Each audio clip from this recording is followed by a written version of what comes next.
Permasalahan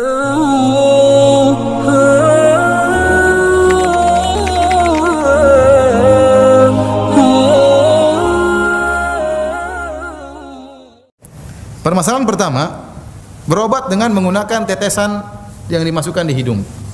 Ya, biasanya satu tetes saja, kadang-kadang cuma satu tetes. Ya. Kalau seandainya 10 tetes ini batal jelas. Ya, karena Rasulullah SAW mengatakan dalam hadisnya, dalam hadis Lakid bin Sabrah, kata Rasulullah SAW, wa balik fil istinsyaq illa an takuna sha'iman. Kata Nabi, hendaknya kau tatkala berwudu bersungguh-sungguhlah untuk menghirup air istinsyaq. Kecuali kau sedang puasa. Kalau kau sedang puasa jangan bersungguh-sungguh, khawatir bablas masuk. Ya, ini menunjukkan kalau seorang menghirup air kemudian dia telan maka puasanya batal. Karena kita tahu hidung dan mulut adalah dua saluran yang menyampaikan ke dalam apa? Lambung. Tidak ada yang ragu, hidung dan mulut adalah saluran yang bisa mengantarkan kepada lambung. Makanya Nabi melarang seorang tatkala berwudu, tatkala sedang puasa jangan terlalu kencang, kata Nabi, hirup airnya. Khawatirnya kebablasan. Tapi kalau seorang sedang tidak puasa enggak jadi masalah. Kata Nabi, hirup dengan dalam-dalam, ya.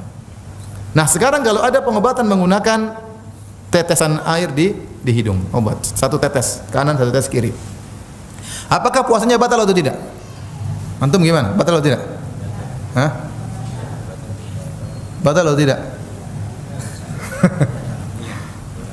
Ulama saja khilaf apalagi antum. Sebagian ulama mengatakan tidak batal. Kenapa? Kalau cuma satu tetes, dia tidak akan sampai ke lambung.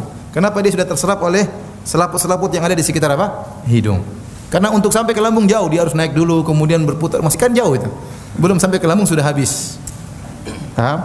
Yang jadi saya ingatkan tadi, yang menjadikan batal itu kalau sampai ke lambung. Karena kita sepakat yang masuk dalam rongga mulut, rongga hidung, selama bisa dikeluarkan atau tidak sampai ke lambung tidak membatalkan puasa. Karena kita berkumur-kumur, kita masukkan air dalam rongga mulut.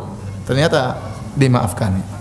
Oleh karenanya mereka sebagian mengatakan yang kalau cuma satu tetes maka tidak sampai ke lambung karena dia melalui perjalanan yang jauh dan dia sudah terserap oleh selaput-selaput hidung, kemudian mungkin selaput yang lainnya sehingga sampai ke lambung sangat sedikit. Kalaupun sampai ke lambung ya itu tidak sampai ke lambung. Kalaupun sampai ke lambung maka sangat-sangat sedikit. Lebih sedikit daripada sisa air wudu, sisa kumur-kumur tatkala berwudu. Oleh karenanya dimaafkan karena niatnya bukan untuk minum dan makan. Memasukkan obat niatnya untuk apa? Berobat. Innamal a'malu binniyat. Niat sangat penting. Niat sangat penting. Tapi seandainya 10 tetes kemungkinan besar masuknya apa? Banyak. Ya, itu membatalkan. Tapi kalau sangat sedikit maka menurut sebagian ulama tidak membatalkan wudu. Kemudian perkara berikutnya yang juga masuk dalam melalui hidung, gas oksigen. Kalau orang sakit hirup oksigen, batal puasa atau tidak? Ya. Dia sakit kemudian harus butuh oksigen, taruh ini alat kemudian dihirup oksigennya. Puasanya batal atau tidak? Ya jelas tidak lah. Ente hirup udara juga tidak apa? Tidak batal apalagi apa? Apalagi oksigen murni. Ya. Ini udara campur-campur asap kendaraan saja tidak batal apalagi oksigen apa? Murni.